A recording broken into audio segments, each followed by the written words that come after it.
ఆమె groups prepare అవుతుంది. Marriage అయింది, డైవర్స్ అయింది, దాని యొక్క డిప్రెషన్లో ఉన్నది. మళ్ళీ గ్రూప్ ప్రిపేర్ అవుతుంది. ఇప్పుడు డైవర్స్ అయిపోయి 1 సంవత్సరంన్నర అవుతుంది. ఈ మొన్న అప్పుడే మ్యారేజ్ అయింది, అప్పుడే గ్రూప్స్ పడ్డాయి. సరిగా ప్రిపేర్ కావాలి. ఇప్పుడైనా నేను ప్రిపేర్ అవుతా. ఎస్ఐ పోస్టులు పడతాయి, గ్రూప్ 1, గ్రూప్ 2, గ్రూప్ 3 అవి కూడా పడతాయి. నేను ప్రిపేర్ అయ్యి ఏదైనా ఒక జాబ్ కొడతా అని అవుతాను.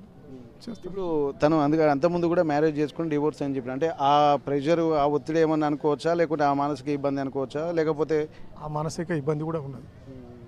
ఇప్పుడు గ్రూప్ 2 ప్రిపేర్ అవ్వడం అనేది కూడా ఇప్పుడు కొంత టైం, అంటే లాంగ్ లీవ్ పెట్టినట్టుగా తెలుస్తుంది. 1 ఇయర్ నుండి లీవ్లో ఉండి ఒక మంచి ఉద్యోగం వస్తే ఇంకా మంచి బెటర్ లైఫ్ లీడ్ చేయొచ్చు అన్నటువంటి ఆలోచనలతో చాలామంది ప్రిపేర్ అవుతూ ఉంటారు. డిపార్ట్మెంట్ టెస్టులు కూడా రాసుకుంటూ ఉన్నత ఉద్యోగాలకు ప్రమోషన్లో వెళ్ళేటువంటి అవకాశం ఉంటుంది. మరి అట్లా కూడా ప్రిపేర్ అవుతుంది. ఆమె స్టడీ చేసింది, ఎంబీఏ చేసింది. ఆ విధంగా అవుతుంది. మా చిన్న అమ్మాయి కూడా ఆమె బీటెక్ చేసింది. ఆమె బ్యాంకులో అసిస్టెంట్ మేనేజర్ చేస్తుంది, గవర్నమెంట్ బ్యాంకులో. నేను కూడా మా చెల్లి లెక్క కావాలని పట్టుదలతో చదువుతాను. ఇప్పుడు మీ చిన్న కూతురుకు మ్యారేజ్ అయిందా సార్? కాలేదు. ఈమెకు మళ్ళీ మ్యారేజ్ చేసిన తర్వాతనే అవి చేయాలని చూస్తాను. అంటే ఇప్పుడు తను గత మ్యారేజ్ గురించి ఏమైనా ప్రస్తావన రావడం, లేకుంటే వాళ్ళ దగ్గర అంటే ఎవరైతే డివోర్స్ అటువంటి మొత్తం పూర్తి టాపిక్ ఏం లేకుండా అయిపోయింది. మొత్తం డైవర్స్ తీసుకుని జరిగింది. మరి అంటే ఒకవేళ ఇప్పుడు మ్యూచువల్ డైవర్స్ తీసుకుని జరిగింది. వాళ్ళతో ఏం లేదు. ఇక అతడు తేడా మనిషి అని తెలిసింది, డైవర్స్ తీసుకుని వాళ్ళిద్దరు ఒక్కటి కాకముందే డైవర్స్ తీసుకుని జరిగింది. అంటే పూర్తిగా అది ఆ సంఘటనకు సంబంధించి ఏం లేదు ఇందులో. మరి ఇట్లా జరిగింది కదా అనేది కూడా ఉన్నది, బాధ అనేది. ఇప్పుడు ఇంకోటి ఏంటంటే, ఇక్కడ తను ఇంట్లోనే ఎవరు లేని, అంటే మీ సమస్యలు అంటే, ఎందుకంటే మాట్లాడుతుగా అమ్మతోటి కానీ, నాన్నతోటి కానీ, చెల్లితోటి కానీ మాట్లాడుకుంటారు కదా సార్, ఏమైనా సమస్యలు ఉటంకించేదా? ఇట్లాంటి ఇబ్బందులు ఉన్నాయి అన్నాడు దాని మీద. ఎందుకు ఇట్లా సమస్యలు వస్తాయి, మేము ఇంత సిన్సియర్గా పెరిగాం కదా అనేది ఉండేది. వాళ్ళకి బయట మా ఇద్దరు అమ్మాయిలకు కూడా బయట చోరీలు, సినిమాలు చూడరు, ఫాస్ట్ ఫుడ్ తినరు. చాలా సిన్సియర్గా పెంచినా సిన్సియర్గానే ఉండేది. సెన్సిటివ్ మనుషులు, ఇంకొకరు అంటే పడరు, ఇంకొకరిని అనరు అంటే అంటారు. ఆ సెన్సిటివిటీయే వీళ్ళ ఆలోచనలు ఈ ప్రాణాల మీద తెచ్చింది అనుకోవచ్చా సార్, ఆ పెరిగిన విధానం? ఎందుకంటే మీరు ఏంటంటే గాబారంగా పెంచుతూ ఉంటాము సమస్యలను తట్టుకునే విధంగా. ఇప్పుడు ఎందుకంటే ఇప్పుడు మనం తీసుకునేటువంటి ఆలోచనలు కూడా ఆర్టీవీ గ్రౌండ్ రిపోర్టు చేయడానికి కారణం కూడా ఇప్పుడు పిల్లల్లో మానసిక దౌర్బల్యము ఉండడం వల్లనే చాలామంది ఇట్లా చనిపోతున్నారు. అంటే నాట్ ఓన్లీ పోలీస్ డిపార్ట్మెంటు, చాలా డిపార్ట్మెంట్లలో ఏంటంటే ఆత్మహత్య అనేదే వాళ్ళకు ఫైనల్ డెస్టినేషన్గా వాళ్ళకు తెలుస్తుంది. అట్లాంటి సమయంలో పిల్లల్లో ఎట్లాంటి స్ట్రెంత్ ఉంటే బాగుంటుంది అనుకుంటున్నారు సార్? ఎందుకంటే మీ ఇంట్లోనే సంఘటన జరిగింది కాబట్టి, ఇప్పుడు తన మానసిక స్థితి ఎట్లా ఉండేది, ఎట్లా ఉండాలనుకున్నది, ఇప్పుడు నిజంగా ఇంట్లోనే ఆత్మహత్య చేసుకునేటువంటి పిఎస్లో పోలీస్ స్టేషన్లో రిసెప్షనిస్ట్గా చేసేది. భార్యాభర్తలు వచ్చిన వాళ్ళ కూడా సమస్యలు సాల్వ్ చేసి పంపించేది ఆమె రిసెప్షనిస్ట్గా.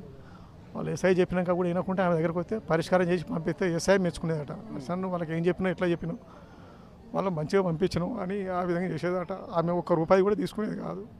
అందరూ లేని వాళ్ళు వస్తారు, మనం వాళ్ళని అడగద్దు అని ఆ విధంగా ఆలోచనలతో ఎవరి దగ్గర కూడా లంచాలు కూడా తీసుకునేది కాదు. అంత సిన్సియర్గా ఉండేది. మీ ఇంట్లో ఎంతమంది ఉంటారు సార్? మొత్తం మేము 4 ఉంటాము. మేము కొడుకులు ఎవరు లేరు? కొడుకులు ఎవరు లేరు. నాకు ఇద్దరు అమ్మాయిలే, వాళ్ళే అబ్బాయిలు, వాళ్ళే అమ్మాయిలు అనుకుని పెంచుకున్నాను. ఇప్పుడు మొన్న కూడా నీలబండ తండాలో ఒక మహిళా కానిస్టేబుల్ కూడా పాపం తను చనిపోయింది. తాను కూడా పోలీస్ డిపార్ట్మెంట్ అంటేనే ఒక మానసికంగా స్ట్రెంగ్త్గా ఉంటారు. అట్లాంటప్పుడు పోలీస్ డిపార్ట్మెంట్ మీరు అన్నట్టు వచ్చినటువంటి వాళ్లకు ఏ సమస్య వచ్చినా కౌన్సిలింగ్ ఇచ్చి పంపించే మానసిక స్థైర్యము, ఆ ఎబిలిటీ వాళ్ళలో ఉంది. కానీ ఇప్పుడు వీళ్ళ వరకు వచ్చేసరికి ఎందుకు నిలబడలేకపోతున్నాను అనుకోవచ్చు అసలు? ఆమె పోతే ఇప్పుడు ఇట్లా అయింది, సమస్య ఇట్లా అయింది కాబట్టి నేను పోతే సూటిపోటి మాటలతో కూడా డిపార్ట్మెంట్లో అంటారనేది కూడా బాధ ఉండే. దాని గురించే మొత్తం ఆబ్సెంట్ కూడా అట్లా కూడా జరుగుతుంది, చేస్తాను. నేను ఒక జాబ్ తెచ్చుకోవాలనే విధంగా కూడా ఉంటుంది. అట్లా మొన్న కూడా పోలీస్ డిపార్ట్మెంటే, ఇప్పుడు ఈ అమ్మాయి కూడా పోలీస్ డిపార్ట్మెంటే. ఏమైనా డిపార్ట్మెంటల్ ప్రెషర్ కూడా ఏమైనా ఉందనుకోవచ్చా సార్? డిపార్ట్మెంట్ ఆమె రిసెప్షనిస్ట్, ఉద్యోగ ఒత్తిడి ఏమంతా పెద్దగా ఏం లేకపోయేది. చేసేది బందోబస్తు చేసేది, రిసెప్షనిస్ట్గా ఎక్కువ చేసింది. ఆమె 2 దిక్కులో చేసింది. కొమరవీలో చేసింది, భూపాలపల్లి చేసింది, ఇక్కడ కూడా రిసెప్షనిస్ట్గా చేసింది. ఆమె బెస్ట్ రిసెప్షనిస్ట్గా అవార్డు కూడా ఇచ్చింది. ఇప్పుడు మీరంతా చిన్నప్పటి నుంచి వెళ్ళి తనను ఇక్కడ మనం ఎందుకంటే ఇన్ని క్వశ్చన్లు ఎందుకు అడగాల్సి వస్తుంది అంటే రేపు మిగిలిన పిల్లలు కూడా కొద్దిగా ప్రతిదానికి సమస్యకు పరిష్కారం అయితే ఉంటుంది. ఆ పరిష్కార మార్గాలు తెలియకుండా క్షణికావేశంలో చేసుకున్నా అనుకోవచ్చా, లేకపోతే ఇక నాకు జీవితం ఉన్నా లేకున్నా ఇట్లాంటి జీవితమే గడపాల్సి వస్తుంది అన్నటువంటి ఆలోచనలు ఏమైనా చేసిందా? అసలు ఎట్లాంటి మానసిక స్థితి తనకు ఉండేది మీకు ఫైనల్గా మీకు అనిపించేది? నాకే ఇట్లా ఎందుకు జరిగింది అనేది బాధ ఉండే. ఆ బాధతోనే అది చాలా డిప్రెషన్లో ఉండే. ఒక 6 నెలల దాకా డైవర్స్ అయిపోయాక కూడా సంబంధాలను చూడలేదు. తర్వాత ఇక బాధపడతా అంటే వద్దు, ఇక నువ్వు జాబ్ కూడా బంద్ చేయని నువ్వు కొద్దిగా దానికి కొద్దిగా లీవ్ అయినా పెట్టుకొని ప్రిపేర్ కమ్మని చెప్పినాం. అది అప్పుడు డైవర్స్ జరిగింది, అప్పుడే గ్రూప్స్ పడ్డాయి, అలా ఎక్కువ ప్రిపేర్ కాగలేకపోయింది. ఇప్పుడు పడతానే నాన్న, నేను ఎస్ఐ పడతానే, మళ్ళీ గ్రూప్ 1, గ్రూప్ 2, గ్రూప్ 3 పడతాయి. దీంట్లో ఏదైనా ఒకటి నేను కొట్టాలి. ఎస్ఐ పోయిన సార్ అప్పుడు కూడా రిటర్న్ టెస్ట్లో వచ్చింది, రన్నింగ్లో వచ్చింది, ఒక లాంగ్ జంప్లో కొద్దిగా పోయింది, లేకుంటే అప్పుడే వచ్చేది ఉండే ఎస్ఐకి. ఇప్పుడు ఎస్ఐ కూడా పడతానే నేను ఏదైనా ఒకటి కొట్టాలి జాబు అనే ఉద్దేశంతోనే బుక్స్ అన్ని తెచ్చుకొని సిన్సియర్గానే చదువుతాను. మరి ఇప్పుడు ఎట్లాగో పెళ్లి విషయంలో తను డిస్టర్బ్ అయింది, మళ్ళీ తొందరగా పెళ్లి చేసుకోవాలి లేకుంటే అట్లాంటి ఆలోచనలతో ఏమన్నా? పెళ్ళి కూడా మేము చూస్తాను, సంబంధాలు మంచి మంచి సంబంధాలు చూస్తాను. ఇప్పుడు కూడా ఒక ఆయన అబ్బాయి తండ్రి చేసిండు, మీరు ఎప్పుడు రమ్మంటే అప్పుడు వస్తామని చేసిండు. ఇక నేను ఈ విషయం ఏం చెప్పాలి? అంటే మరి పెళ్లి చేసుకోవడం తనకి ఇష్టం లేదా మరి ఏమన్నా? చేసుకుంటా, నా పెళ్లి పక్కకు పెట్టైనా చెల్లె పెళ్లి చేయమని అనేది, చెల్లె పెళ్లి చేయమని చెప్పేది. లేదురా నాన్న, నువ్వు పెద్దదాను, నీ మ్యారేజ్ అయిన తర్వాతనే చెల్లె చేస్తామని చెప్పేది.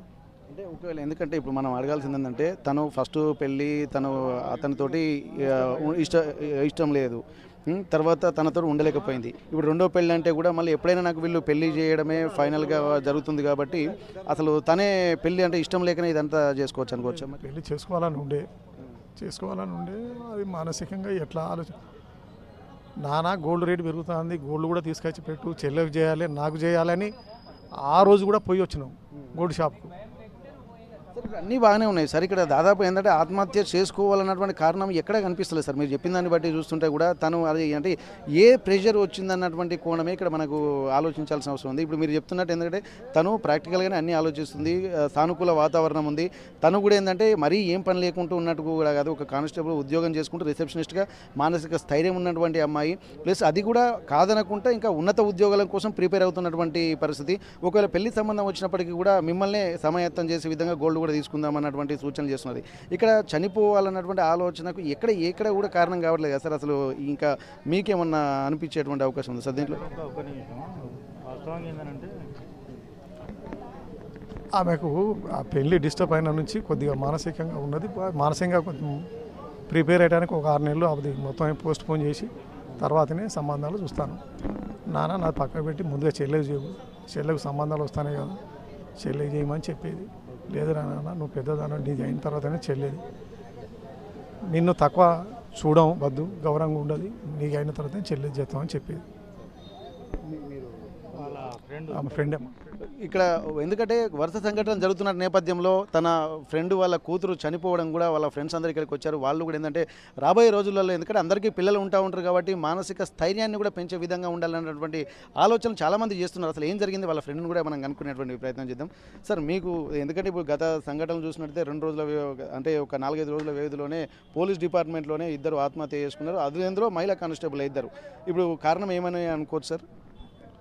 అంటే ఒక రకంగా చెప్పాలంటే ఇప్పుడు ఇది మహిళా కానిస్టేబుల్ అయినంత మాత్రాన్నే చనిపోతాననేది కాదు. కాకపోతే ఏంటంటే ఈమె ఆలోచించిన విధానం ఏంటంటే ఈయన ఆటో డ్రైవర్గా చేసుకుంటూ చాలా కష్టపడి చదివించిండు, మంచిగా ఉద్యోగం వచ్చే వరకు కూడా చాలా కష్టపడి చేసిండు. అయితే ఇంత చేసినా కూడా పెళ్లి చేసిన తర్వాత మళ్ళీ ఏమంటే డైవర్స్ అయ్యేసరికి మా నాన్న ఇంత కష్టపడి చేసిన తర్వాత నా పరిస్థితికి ఇట్లా నేను ఒక బాధ్యత